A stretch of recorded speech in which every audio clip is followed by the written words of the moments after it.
मेरे प्यारे दोस्तों, शिक्षक दिवस की बहुत बहुत शुभकामनाएं।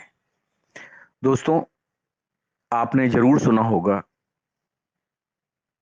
गुरु गोविंद दोऊ खड़े काके लागू पाए, बलिहारी गुरु आपने गोविंद दियो बताए। यानी कि गुरु वो होता है जो कि गोविंद का भी इंट्रोडक्शन कराता है। तभी तो ये कहा गया है कि गुरु और गोविंद अगर दोनों खड़े हों सामने, तो पहले गुरु के पैर छूने चाहिए, क्योंकि गुरु ही आपको गोविंद से साक्षात्कार कराता है।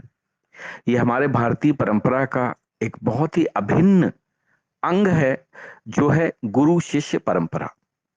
और आप याद करें, जब लॉर्ड मैकाले इस देश में आया, उस समय हमारे देश में करीब 4 लाख के करीब गुरुकुल चल रहे थे। और इन गुरुकुलों में पढ़ाई गुरु शिष्य परंपरा के अनुसार होती थी। बच्चे घरों से गुरुकुलों में आते थे, वहां रहते थे, पढ़ते थे, और फिर अपने अपने विषय की शिक्षा लेकर यहां से चले जाते थे। आप याद करिए, हमारे देश को इसीलिए विश्व गुरु कहा जाता है। जब बख्तियार खिलजी ने नालंदा विश्वविद्यालय जलाया, तो कहा जाता है कि उसमें इतनी किताबें थीं कि वो 3 से 4 महीने तक लगातार चलती रहीं। हमारे ऊपर हजारों आक्रमण हुए और आक्रमणकारियों ने हमेशा हमारी सभ्यता को, सांस्कृतिक विरासत को नष्ट करने का प्रयास किया।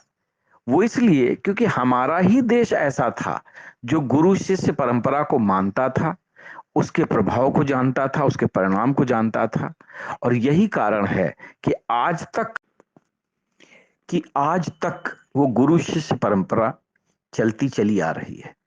दोस्तों, गुरु शिष्य परंपरा का सबसे बड़ा लाभ यह है कि गुरु अपने शिष्य को पूरी तरह से जानता है और शिष्य अपने गुरु को। लेकिन गुरु का कार्य होता है शिष्य को, यानी कि एक कच्ची मिट्टी के घड़े को एक शेप देना, उस कच्ची मिट्टी को एक घड़े का शेप देना, या जो शेप वो देना चाहता है।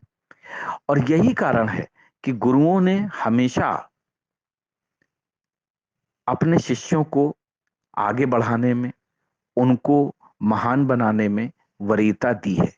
आप याद कीजिए, हमारे देश के महान बैट्समैन सचिन तेंदुलकर, वो जब भी अपने गुरु रमाकांत आचरेकर से मिलते थे, तो उनके पैर छूकर आशीर्वाद लेते थे। रमाकांत आचरेकर कोई बहुत बड़े बैट्समैन नहीं थे, लेकिन उन्होंने सचिन तेंदुलकर को इस काबिल बनाया कि सचिन तेंदुलकर जो है एक अच्छे बैट्समैन बन गए और दुनिया में उन्होंने नाम कमाया।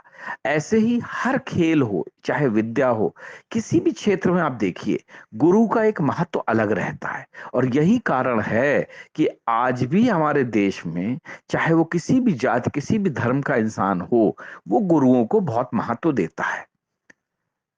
सिख धर्म में तो गुरुओं का एक विशेष महत्व है। 10 गुरु हुए हैं, और उन 10 गुरुओं ने सिख धर्म को नई ऊंचाइयां दिखाई। उनको प्रचार प्रसार में, सिख धर्म के महानता को फैलाने में इन 10 गुरुओं का बहुत बड़ा हाथ रहा है। हिंदू धर्म, गुरुओं के ही ऊपर ज्यादातर बातें लिखी गई, कही गई। आप याद कीजिए, शिवाजी के जो गुरु थे, समर्थ गुरु रामदास, क्या उनके बिना शिवाजी की परिकल्पना की जा सकती है? जी नहीं। वो समर्थ गुरु रामदास ही थे जिन्होंने शिवाजी को शिवाजी महान बनाया। ऐसे ही हर बड़े व्यक्ति के पीछे किसी न किसी गुरु का हाथ जरूर रहता है, क्योंकि गुरु ही वो एक माध्यम होता है जिसके चलते गुरु अपने चेले को हर उस वक्त, हर उस चीज से साक्षात्कार कराता है जिसको कि वो जानना चाहता है। गुरु ज्ञान का भंडार होता है। गुरु विद्या देता है, बुद्धि देता है, ज्ञान देता है, शक्ति देता है। तभी तो कहा गया, गुरु ब्रह्मा गुरु विष्णु, गुरु साक्षात परमेश्वर। तो गुरु ही वो है जिसके लिए हम इस आज के दिन को शिक्षक दिवस या गुरु के एक सम्मान के दिवस के रूप में मनाते हैं।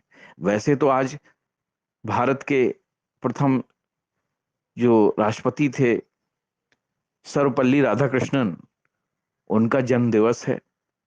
लेकिन सर्वपल्ली राधाकृष्णन वो भी एक शिक्षक थे। उन्हीं के नाम पर जब हमारा देश बना तो ये हुआ कि इनके ही जन्म दिवस के अवसर पर शिक्षक दिवस मनाया जाएगा। लेकिन दोस्तों, मैं आपसे एक बात कहना चाहता हूं, शिक्षक और गुरु में बहुत बड़ा अंतर होता है। शिक्षक सिर्फ शिक्षा देता है, गुरु आपको ज्ञान देता है। इसलिए गुरु की तरफ ज्यादा ध्यान देना चाहिए। शिक्षक तो अपना सिलेबस कंप्लीट कराता है और आपको उस कंप्लीट सिलेबस कराने के पीछे जो उसकी मेहनत लगी होती है उसका मेहनताना लेता है। लेकिन गुरु इन सब बातों से अलग होता है, इन सब बातों से दूर होता है, और गुरु इन बातों पे ध्यान नहीं देता कि उसको पैसा मिला या नहीं मिला। गुरु सिर्फ ज्ञान देने की बात पे अपना जीवन गुजारता है।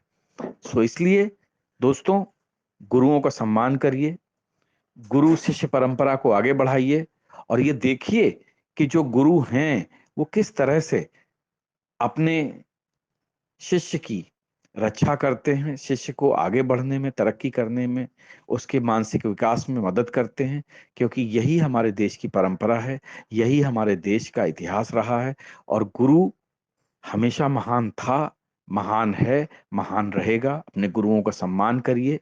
कभी भी अपने आप को गुरुओं से आगे का मत समझिए, क्योंकि गुरु हमेशा ही अपने शिष्य का भला चाहता है, और शिष्यों का एक कर्तव्य बनता है कि वो अपने गुरु का सम्मान करें।